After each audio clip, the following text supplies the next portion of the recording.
ဒီဗီဒီယိုထဲမှာကာမာလီကတစ်ပင်ကြီးတစ်ပင်ရဲ့တိခောက်တွေကိုခွာနေတာတွေ့ရမှာပါသူ့လက်ထဲက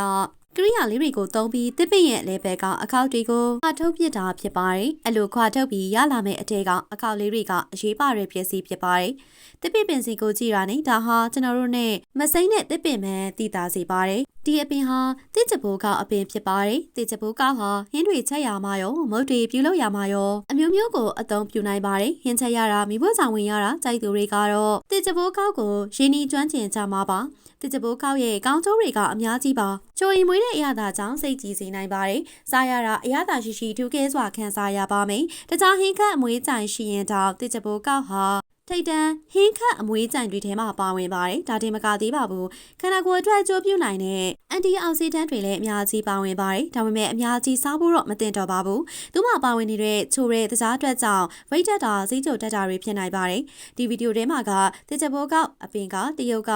မျိုးပါ။ဒါကြောင့်အရသာပိုပြင်းတယ်လို့သိရပါတယ်။အသားစတူးဟင်းတွေချက်တဲ့အခါတေချက်ဘိုးကောက်ပါရင်အလွန်ဆကောင်းပါတယ်ဂိတ်တွေအချိုပွဲတွေဖန်တီးတဲ့အခါမှာလည်းမပဖြစ်လိုပါတယ်ဒါကြောင့်တေချက်ဘိုးကောက်ရဲလို့ဟင်းချက်အမွေးအကြိုင်လောကမှာနာမည်တွင်မှုနေတာဖြစ်ပါတယ်